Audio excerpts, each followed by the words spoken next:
Hello అండి, welcome to our channel. ఈరోజు మా ఇంట్లో సండే స్పెషల్ ఇడ్లీలండి. అవును, చాలా స్పెషలే. ఎందుకంటే ఒక మనిషికి ఎక్కువ, ఇద్దరు మనుషులకి తక్కువ అన్నట్టుంది ఇడ్లీ పిండి. అందుకోసం అని చెప్పి నేనైతే బాగా ఆలోచించి ఈ ఐడియా అయితే వచ్చింది నాకు. అందుకోసమే మీతో షేర్ చేసుకోవాలని వీడియో తీస్తున్నాను. అదేంటో చూద్దామా? ఏం లేదండి, ఒక చిన్న బీట్రూట్ తీసేసుకొని ఆ తొక్కంతా పైంది తొక్కంతా నీట్గా తీసేసుకొని కడిగేసి ఇలా నీట్గా తొక్క తీసేసుకున్న తర్వాత దాన్ని శుభ్రంగా కడుక్కొని చిన్న చిన్న పీసుల్లాగా కట్ చేసుకోవాలి.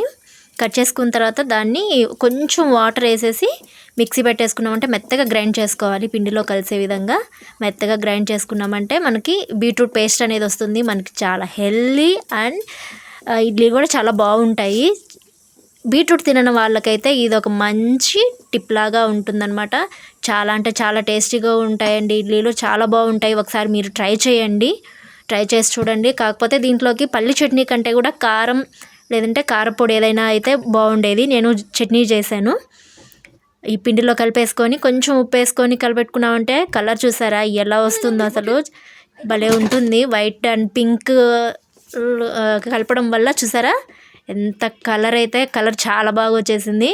ఇంకేం లేదండి, అంతే కలిపేసి ఇడ్లీ పాత్రకి ప్లేట్లకి కొంచెం ఆయిల్ పెట్టేసుకొని ఒక్కొక్క గరిట వేసేసుకున్నామంటే అంతే అండి, ఇడ్లీలు రెడీ అయిపోయినట్టే. ఇంకా నిజంగా అంటే చాలా టేస్టీగా ఉంటాయి. ఒకసారి తప్పకుండా మీరు ట్రై చేసి తీరాల్సిందే. అంత బాగుంటాయి ఇడ్లీలు అనేవి. చూసారా, చూడడానికే కలర్ ఎంత బాగుందో అసలు.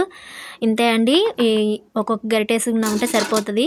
ఏంటి ఇడ్లీ పాత్రలో నిమ్మ తొక్కేసింది అని అనుకుంటున్నారా? అదొక చిన్న టిప్ అండి. ఇడ్లీ పాత్ర మనం ఇట్లా పెట్టుకోవడం వల్ల కింద నీళ్ళు ఉండడం వల్ల బాగా గారబట్టేస్తుంది కదా. అలా గారబట్టకుండా ఉండాలంటే నిమ్మ తొక్కేసుకున్నామంటే చాలా బాగుంటుంది.